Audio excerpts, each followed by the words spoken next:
Fala, meu povo, sejam todos muito bem-vindos ao nosso podcast É Sobre. Hoje nós vamos falar um pouco sobre a entidade beneficente André Luiz, a EBAL. Eu sou Kevin Carvalho, estudante do curso de jornalismo, e vamos falar um pouco sobre essa entidade que busca dar assistência social a crianças, jovens e idosos, além de promover ações de inclusão social. Para essa conversa, temos conosco Luciano Solano, que é o presidente da EBAL. Seja muito bem-vindo, Luciano. É um prazer tê-lo conosco. Oi, Kevin. Muito obrigado pelo convite de estar aqui no podcast. E essa oportunidade está nos dando de conversar um pouco sobre a EBAL. Então, vamos conversar um pouco sobre a EBAL. Eu que agradeço. Luciano, como a EBAL surgiu e o que é que motivou a sua criação? Bem, a EBAL é uma instituição que ela existe há mais de 30 anos. Ela foi criada como um centro social do Pronto-Socorro Espiritual Bezerra de Menezes. Só que na sua caminhada, entendeu-se que ela deveria desvincular-se, essa vinculação direta do Prozebem, e hoje ela caminha com esse desafio de fazer o trabalho social, e ela tem uma vinculação indireta que é uso do espaço físico, né, que é um sítio, né, que é de propriedade do Prozebem. Certo. E o que motivou foi a necessidade de praticar o amar e o servir ao próximo. Então, o lema da EBAL é amar e servir. Então, ela busca acolher as pessoas em situações de vulnerabilidade, de necessidade, levando um certo alento a essa população. Então, ela atende, como já colocou aí, desde crianças, jovens, adultos e idosos. Um público bem diverso, né? Sim. Esse grupo grande, como vocês pensam as ações, considerando essas diferentes faixas etárias que vocês atendem? Bem, é bem desafiador mesmo. Porém, como ela já existe há muitos anos, e a gente sabe que ao longo, né, vai se ajustando. Então já foram desenvolvidas várias ações na EBAL, cujo nosso objetivo principal é incluir, fazer a inclusão daquela população. Então já foram oferecidos cursos de corte e costura, cursos de artesanato. Para as crianças já foi ofertado escolinha de música, escolinha de teatro. Então, a gente busca oferecer várias situações para eles. Então, atualmente, nós acolhemos eles com os dois grupos. O grupo de adultos e idosos, onde nós passamos conteúdos para eles com palestras e rodas de conversas, de uma forma bem acessível a eles. E o grupo de crianças e adolescentes, nós trabalhamos passando também conhecimentos para eles, usando uma linguagem lúdica. Então, fazemos várias atividades com eles, usando muito do lúdico. Por exemplo, agora mesmo, no 22 de março, já que nós estamos no trabalho de mudança da capital, nós vamos fazer um passeio com eles aqui em Aracaju, passando por alguns pontos históricos de Aracaju, levando para ele conhecimentos, informações, de uma forma bem divertida, aonde que a gente consiga tanto levar a diversão, esse acolhimento, mas também conhecimento para eles também, para esse público. E para o público adulto, né, de idosos e até os idosos, nós trabalhamos muito também com roda de conversas. E a gente leva vários assuntos para eles. Por que a roda de conversa? Porque a gente gera muita interação com eles. Então, perguntas, respostas. Levamos exemplos, como nós trabalhamos com a parte de nutrição. Aí foi o profissional que levou os alimentos para mostrar qual alimento que pode, qual alimento que não pode. Isso a gente percebe que, além de levar a informação, a gente percebe que a informação realmente chega a eles. Você falou sobre as rodas de conversa, citou o exemplo da questão da nutrição, mas as questões de inclusão social também são trabalhadas nessas rodas de conversas, em palestras. Então, como é que vocês abordam essa questão para esse público mais velho, esse tema de inclusão social para esse público? Bem, assim, a gente traz esses temas. Por exemplo, agora no mês de março, com os adultos, nós vamos trabalhar muito que é o mês das mulheres. Então, nós vamos levar violência e proteção contra as mulheres para eles, para poder tratar com eles essa abordagem. Nós vamos trazer também as informações com relação às mulheres. Então, assim, a gente busca levar essas informações para ele. Lá na EBAL, nós temos um bazar, que é uma estrutura física que nós temos lá, que ela serve de duas vertentes. Uma para a parte financeira da instituição, para ajudar a instituição, mas a parte de inclusão. Por quê? A gente, ao invés de como a gente fazia anteriormente, de receber as doações e passar diretamente, nós fazemos um bazar. Quando a gente coloca essas doações num valor bem acessível, então eles percebem que eles podem comprar. Eles podem, porque a gente recebe doações de roupas, de móveis, de utensílios para casas, e eles vão lá e adquirem. No preço, aquele precinho mesmo, né? Ou seja, 3 peças de roupa por R$5, uma calça por R$5, um sofá em ótimo estado por R$100, e que eles compram, passa para 3 vezes, 4 vezes, mas ele comprou, ele adquiriu. Então, é dele. Então, a gente percebe realmente ele se sentir realmente incluído dentro da sociedade quando permitimos ele ter acesso não só às informações, mas também, como esse exemplo que a gente está dando, com relação ao bazar. Tem outras situações também que a gente consegue estar fazendo esse trabalho com eles, que é que alguns voluntários que nós temos, que são médicos e especialistas, né, que eles fornecem para a gente consultas médicas. E que a gente, dependendo da situação, a gente encaminha para eles. Por exemplo, nós temos 2 oftalmos que nos fornecem para a gente uma consulta por semana. Então, quando tem alguma situação de oftalmologista, ele já encaminha direto. Nós temos uma otorrinolaringologista que ela também atende, não só, ela é também uma voluntária ativa lá na instituição, mas também ela oferece consultas para essa população. E nós temos psicólogos, nós oferecemos consultas psicológicas para eles. Então, assim, a gente busca acolher e fazendo esse trabalho de inclusão com eles. Então, Luciano, a EBAL ela fica localizada na cidade de São Cristóvão, mas qual a região específica em que ela atua? E sobre quem participa da EBAL, quantos assistidos, por média, vocês têm e quantos voluntários também? A EBAL está localizada numa zona rural. Ela é um sítio de aproximadamente 14 tarefas. É um local bem agradável, sabe, Kevin? E que ela fica à margem da João Bebe Água. Ela fica entre a entrada da Cabrita e o Conjunto Luiz Alves. Então, ali eu tenho Cabrita como zona rural, mas quando a gente anda ali uns 2 quilômetros, nós já temos uma zona urbana, que é o Conjunto Luiz Alves. Certo. Sobre a questão dos assistidos, em média, quantos assistidos vocês possuem lá na EBAL e quantos voluntários? Bem, atualmente, a EBAL está em torno de 100 assistidos, e esses assistidos a gente consegue ter uma visão por grupo familiar. Então, nós estamos em torno de 60 grupos familiares. Por que grupo familiar? A gente está dando esse olhar para o grupo familiar, porque a gente consegue visualizar a mãe que está indo, o filho que ela está levando junto, o sobrinho também que ela está acompanhando. Então, a gente consegue visualizar esses grupos familiares que estão indo buscar esse acolhimento lá na EBAL. Então, hoje, nós estamos em torno de 60 grupos familiares. Isso, nós conseguimos recuperar um pouco atualmente a quantidade de assistidos que nós estamos trabalhando lá. A questão de falar de voluntários é um desafio, porque o nosso número de voluntários é bem reduzido e sempre a gente sabe que essa realidade é o desafio de ser voluntário, porém, a gente percebeu que depois da pandemia ficou mais crítico ainda, e lá na instituição hoje nós temos em torno de 15 voluntários. É um número mais ou menos que nós temos lá de voluntários. Agora uma pequena pausa para falar que os nossos podcasts também podem ser acessados pelo Spotify. Basta ir na barra de pesquisas e digitar por Interações Sonoras. Lá você encontra os nossos podcasts É Sobre e o Papo Acadêmico. Agora voltando, Luciano, você comentou sobre a dificuldade de achar voluntários. Existem outros desafios que vocês vêm enfrentando na EBAL? Sim, são vários desafios que a gente tem com relação à EBAL. O primeiro ele começa em termos de encontrar o voluntário para poder nos auxiliar.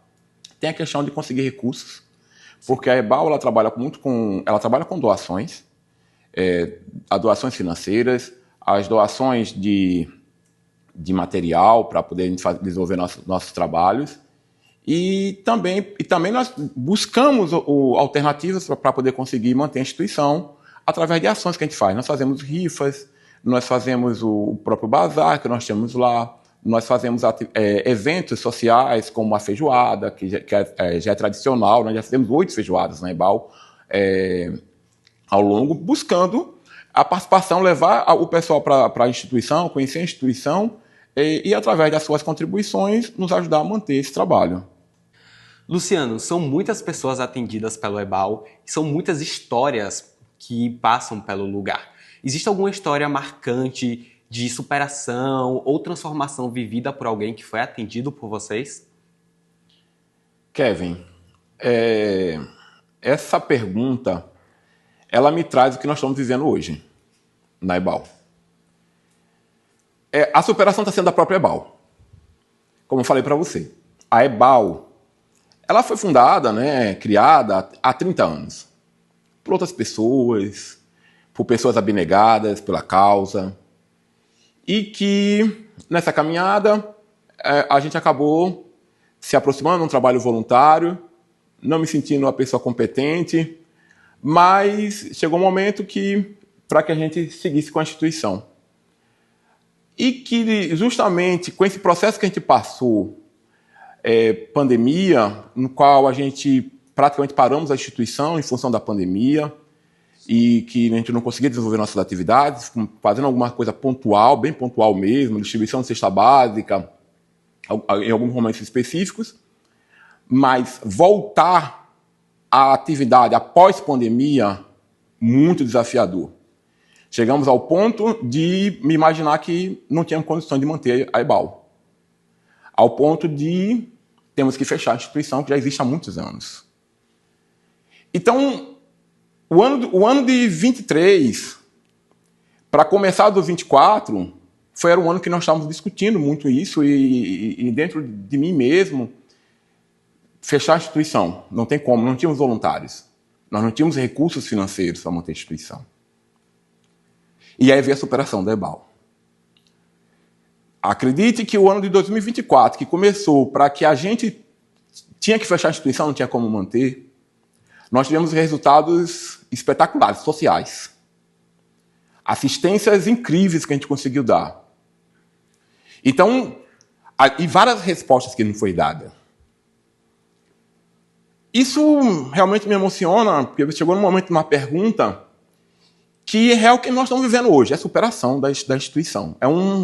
Vamos dizer assim, nós estamos ressurgindo, conseguindo trazer com sacrifícios mais alguns voluntários para a instituição, conseguindo apoios que a gente nem imaginava, estamos buscando esses apoios, e com esse trabalho que nos energiza, a gente tem buscado divulgar a instituição, acolher mais pessoas e estruturar mais a instituição. Então, para mim, esse processo de superação está sendo da própria EBAL. A EBAL saiu de início de 24, final de 23, onde nós estávamos para fechar a instituição, nós não tínhamos como manter a instituição, e era muito discutido isso, entre nós mesmos, entre a gente interpessoal mesmo, como manter a instituição, como manter esse trabalho, mas tinha um peso muito grande, entre um trabalho que é um sonho de tanta gente, muita gente foram assistidas. Hoje a gente tem lá senhoras que os filhos são grandes, que foram crescer dentro da instituição. Crianças que estavam lá, que hoje estão dentro da instituição, são voluntários dentro da instituição, são pessoas de caráter que estão dentro da instituição, nos auxiliando no nosso trabalho. Então, nós estamos vivendo essa superação, a superação da própria instituição. Inclusive, eu amei o Instagram de vocês quando eu fui pesquisar sobre. Dá para realmente sentir o peso de cada história que está ali. E é muito bom saber que vocês estão conseguindo crescer e se desenvolver. E sobre essa questão do crescimento, eu queria saber quais são os planos para o futuro da EBAL. Bem, olha só, eu estou na EBAL tem 8 anos. 8 anos que, por circunstância, eu tenho esse entendimento. Me aproximei de uma instituição beneficente, nunca tinha trabalhado numa instituição beneficente, buscando fazer esse trabalho, aprender a fazer esse trabalho. de ser um voluntário, de ir lá brincar com as crianças e fazer alguma atividade lá dentro da instituição. E fui ficando, e a gente foi aprendendo.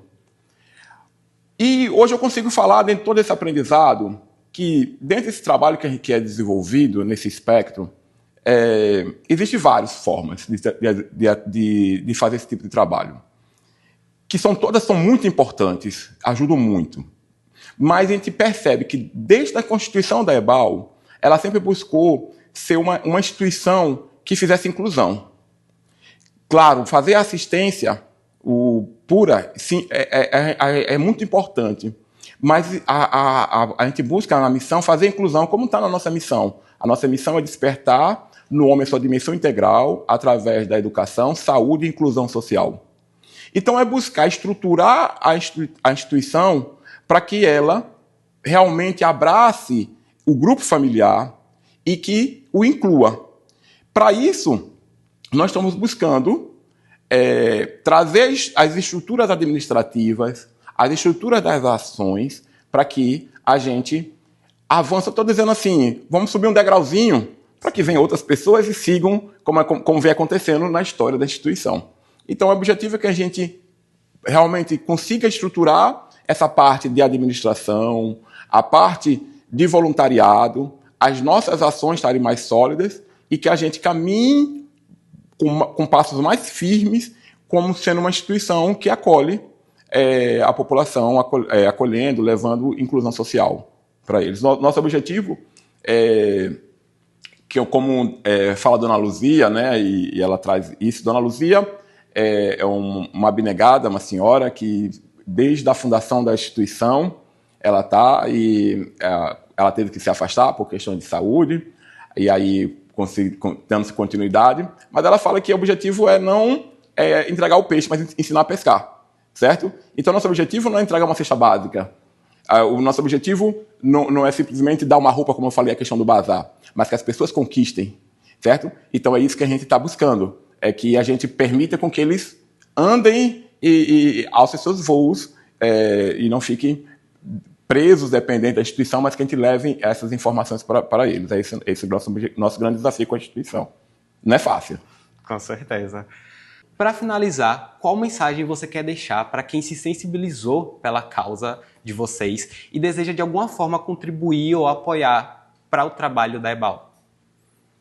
Bem, Kevin, hoje nós precisamos de muitas ajudas, os nossos desafios são grandes. A mensagem que eu quero deixar é que, primeiramente, visite nosso Instagram, né, hoje é a rede social, conheça um pouco do nosso trabalho, como você bem colocou aí, e que hoje a gente precisa muito de voluntários, certo? Então, a gente tem uma necessidade, uma carência de voluntários para incorporar ao nosso trabalho. A gente sabe que é desafiador, nós desenvolvemos nosso trabalho todos os sábados à tarde. Porém, nós já entendemos que para ser voluntário da instituição não precisa você se dedicar todos os seus sábados. A gente pode ter quinzenalmente, mensalmente, então isso é possível.